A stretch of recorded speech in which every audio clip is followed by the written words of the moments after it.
अस्सलामुअलैकुम वरहमतुल्लाहि वबरकातुहू। कैसे हैं मेरी यूट्यूब फैमिली? उम्मीद है सब लोग ठीक ठाक होंगे, अपने घरों में खुश और आबाद होंगे। अल्लाह ताला सबको अपने घरों में खुश और आबाद रखे। ये हफ्ते की रात का व्लॉग है जब इतना ज़्यादा तूफ़ान आया था, इतनी ज़्यादा बर्फ़ गिरी थी। अच्छा, आप में से किस किस के इलाके में बर्फ़ बरसी है ये आपने मुझे लाजमी कमेंट पे बताना है, क्योंकि यहाँ पर इतनी ज़्यादा तेज़ बर्फ़ पड़ी थी ना कि दरवाज़ों में ठा ठा बज रही थी और एकदम सन्नाटा हो गया। लाइट चली गई, तूफ़ान इतना तेज़ था, लाइट भी चली गई। और हमारी लाइट आई थी सुबह 6 बजे के करीब, यानी 2 बजे की गई और 6 बजे लाइट आई। उफल्ला, इतना ड्रामना सीन था ना, इतना तूफ़ान।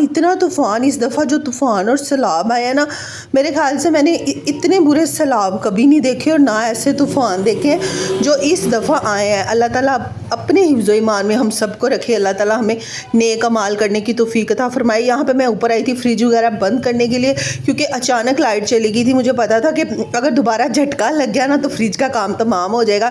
विंडो यहाँ पे मैं बंद करने की कोशिश कर ली थी, लेकिन ये घर काफ़ी पुराना है और इसके शीशे वगैरह ना अटके हुए हैं। बड़ी मुश्किल से मैंने हैंडल किया, लेकिन शीशा बंद नहीं हुआ। तो मैंने क्या किया था ना, मैंने विंडो बस थोड़ी बहुत बंद कर दी थी।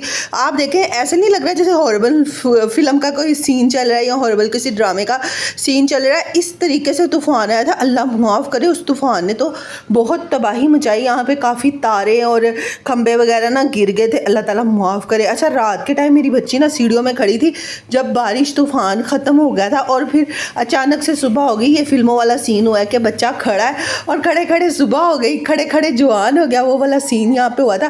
खैर, तूफ़ान की वजह से ना मेरा घर पूरा गंदा हो गया था। वैसे ही डीप सफाइयाँ शुरू की हुई हैं और ऊपर से डीप सफाइयों का मसला हो रहा था, और ऊपर से ये जो तूफ़ान आया ना, उसने घर में अच्छा खासा गंद खिलारे डाले। अच्छी खासी कली मट्टी और तूफ़ान के साथ जो कागज़ शॉपर घर में आया ना, वो बहुत ज़्यादा थे। खैर, मैं यहाँ पे सबसे पहले यहाँ पे सिंपली झाड़ू लगाया। झाड़ू लगाने के बाद मैंने अच्छा पानी गिराया। पानी गिराने के बाद फिर से मैंने सरफ वाला पानी अच्छे से गिरा के झाड़ू लगाया। झाड़ू लगाने के बाद मैंने एक दफ़ा तपड़ी लगाई है। तपड़ी लगाने का ये फ़ायदा होता है, अगर कोई मिट्टी वगैरह रह गई ना तो तपड़ी से वो बिल्कुल साफ़ हो जाती है। जो वाइपर से साफ़ नहीं होता वो तपड़ी से साफ़ हो जाता है, यानी कि जो हम टाँकी लगाते हैं उससे। अच्छा, यहाँ पे ना बिल्ली बैठी खाना खा रही थी, तो मैंने इसको देखा ना, तो ये मेरी तरफ देख के ना अब मियाऊं करती है, पता नहीं मेरे से बातें करती है, खाना मांगती है। और ये काब जो बैठा हुआ है ना यहाँ पे, मुझे इस चील से बड़ा डर लगता है। ना जाने क्यों मुझे इससे डर लगता है। मुझे लगता है ये चील जो है ना, ये इंसान उठा लेते हैं, लेकिन मेरी अम्मी शुरू से मुझे समझाती हैं कि चील ज़्यादा ताकतवर नहीं है, इंसान ज़्यादा ताकतवर होता है, क्योंकि इंसान कुरान पाक पढ़ा होता है, जब भी कोई मुसीबत आए तो आयतल कुर्सी पढ़ लो, मुसीबत टल जाएगी।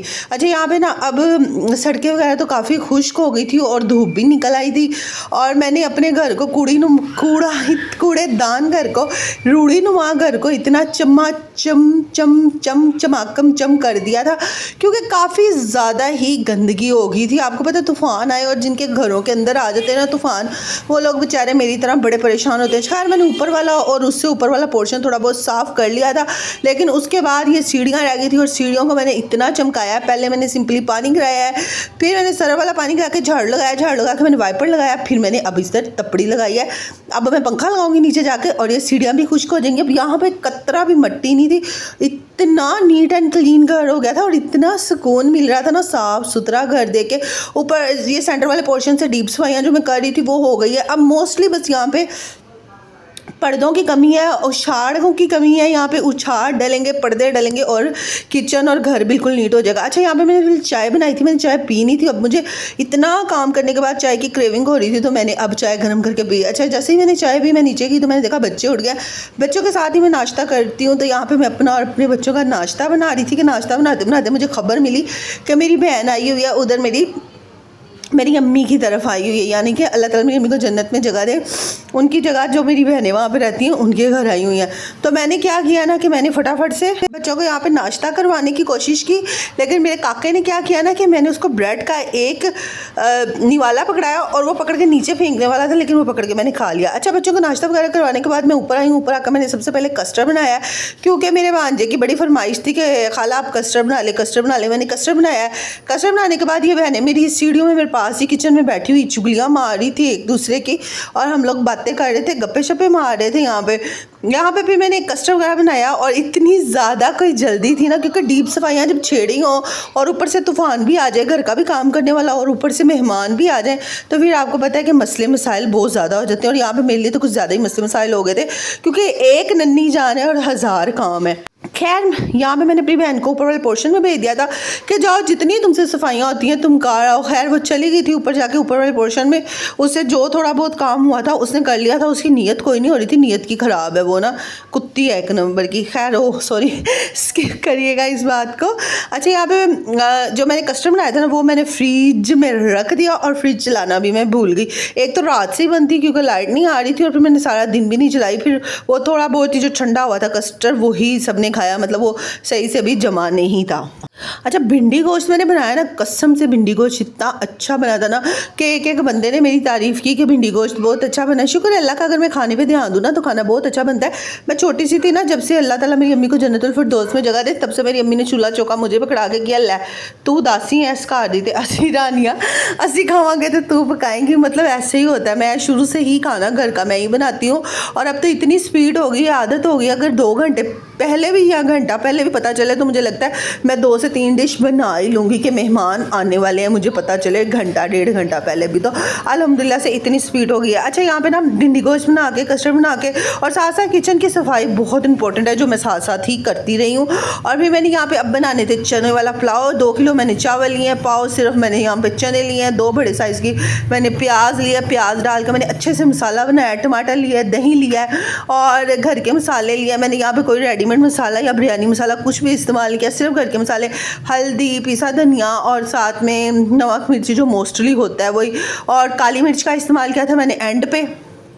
दही डालने के बाद मैंने काली मिर्च डाली थी ताकि उसका जायका बरकरार रहे, और खड़े मसाले इस्तेमाल किए थे। और जब मैंने पानी वगैरह और चावल वगैरह डाल दिए थे तो फिर मैंने उसके अंदर ज़ीरा डाल दिया था। अच्छा यहाँ पे ना अब चावल मेरे ना काफ़ी ज़्यादा नीचे भी गिर गए थे क्योंकि इतना काम था और मेरी बस हुई थी, क्योंकि मैं सारी रात से जाग रही थी, लाइट का इंतज़ार कर रही थी। लाइट आए, लाइट आने के बाद मैं घर के काम करूँ, क्योंकि इतना गंद था ना। मैं समझ सकती हूँ, और मुझे वही औरतें समझ सकती हैं जो घर की सफाई सुथराई का बहुत ख्याल रखती है, जिनके दिमाग में एक बात स्टक हो जाती है गंद पड़ने के बाद कि ये हमने सफाई करनी है यहाँ पे। तो मैं यहाँ पे अपनी बहन को ऊपर भेज के मैं देखने गई थी कि वो क्या करामती कर रही है। खैर उसने सारी चीज़ें बाहर निकाल के इनको अच्छे से धो मांज दिया है, साफ़ सुथरा कर दिया है। अल्लाह ताला उसको इस चीज़ का अजर दे। वैसे उसने कोई ख़ास काम नहीं किया है, मैं उसकी तारीफ़ क्यों करूँ, एवं बदतमीज़ सी है। बुलाया भी मैंने उसको काम के लिए था और करके भी नहीं गई। और आज जब मैंने अपने हस्बैंड से कहा ना मेरे साथ पेटी खुलवाएं, तो कह रहे आप ही आई थी, वो क्या करके गई। मैंने कहा आप ही कुछ भी नहीं करके गई, गप्पे मार के चली गई है। अच्छा खैर यहाँ पे इनका दम पूरा हो चुका था चावलों का। मैंने कहा चलो इनका दम तोड़ते हैं और फिर इन्हें खाएंगे। अल्हम्दुलिल्लाह से यहाँ पे ना चना पुलाव इतना खूबसूरत मैंने बनाया था, इतना मज़ेदार था। और ख़ूबसूरत इसलिए कह रही हूँ, कलर बहुत अच्छा आया था। मैंने दम में ना नींबू और हरा धनिया और साथ में कलर डाल दिया था, जिसकी वजह से इनका कलर बहुत खूबसूरत आया है। खैर सबने यहाँ पे खाना वाना खा लिया था। घर के मेहमान मेरे जा चुके थे, तूफ़ान मेल कहीं के चले गए थे। मेहमान कम और जिन मुझे ज़्यादा लग रहे थे चले गए थे। खैर मेरे से इतना भी नहीं हुआ कि मैं एक ना क्लिप बना लूँ यहाँ पे, क्योंकि इतनी मैं बिजी थी, साथ साथ किचन का काम कर रही थी। आपको पता है मेहमान आ जाए तो फिर घर जितना भी साफ़ हो एक दफ़ा खलारा और गंद दोबारा पड़ता ही पड़ता है उनके जाने के बाद। अच्छा उनके जाने के बाद मैंने यहाँ पे घर के सारे काम शाम कर लिए थे। करने के बाद यहाँ पे ना 12 बज गए थे, और फिर मैंने बच्चों को नहलाया था और ख़ुद भी मैंने खुद को भी नहला दिलवा के मैंने कपड़े अच्छे से पहना लिए थे। और यहाँ पर साफ़ सुथरे होने के बाद ना अब हम लोग बैठे थे खाना खाने के लिए। अच्छा मेरे बच्चे ना इस लायक है ही नहीं कि मैं इनको चारपाई के ऊपर बैठा के खाना खिलाऊँ। दस्तरखान नीचे लगाने की ज़रा भी हिम्मत नहीं हो रही थी। मैंने चारपाई पे खाना दे दिया। मेरे बच्चों ने पहले तो अल्हम्दुलिल्लाह से पानी गिराया, उसके बाद मेरे बच्चों ने प्याज गिराया और अच्छी खासी चारपाई मेरी गंदी कर दी। और ये मेरा छोटे वाला काका है ना, जो ये बहुत नुकसान करता है। ये गुग्गू जो है ना हमारा, ये गुग्गू बहुत गंदा बच्चा है। खैर अपने घर में भी महीने में एक बार रखें। अगर आप के अंदर नहीं गुंजाइश तो हफ्ते बाद रखें, हफ्ते बाद नहीं रख सकते तो महीने बाद रखें। अगर नहीं गुंजाइश तो फिर 2 महीने के बाद। लेकिन अपने बहन भाइयों की दावत लाजमी किया करें। यही ज़िंदगी है, 4 दिन की ज़िंदगी है, 4 दिन के बाद तो ज़िंदगी ने ख़त्म हो ही जाना है। खैर यहाँ पे ना रात के बज रहे थे 3, सफाइयाँ करके मैं खाना शाना खा के वेली हो चुकी थी। यहाँ पे चाय बनाने का, अपने लिए चाय बनाने की मेरे अंदर ज़रा भी हिम्मत नहीं हो रही थी। मैं ऊपर आई थी देखने के लिए कोई चीज़ वगैरह तो नहीं रह गई, ढकी वगैरह कुछ भी, कोई सालन वगैरह बाहर ना पड़ा हो। तो जब मैं देखा ना बाहर निकल के, तो अभी भी कनियाँ हल्की हल्की पड़ी थी और इसके बाद भी फिर बारिश अच्छी खासी हुई थी। यानी कि 2 से 3 दिन बारिश अच्छी खासी लगी है। पहले दिन के तूफ़ान जैसा तूफ़ान नहीं था, लेकिन हल्की फुल्की बारिश हुई थी। इसके साथ अपनी बहन को दीजिए इजाज़त। अल्लाह हाफ़िज़, bye bye and take care. अगर आपको थोड़ा सा भी मेरा व्लॉग पसंद आया, थोड़ी सी भी मेरी मेहनत पसंद आई है, तो प्लीज़ लाइक शेयर और कमेंट्स लास्ट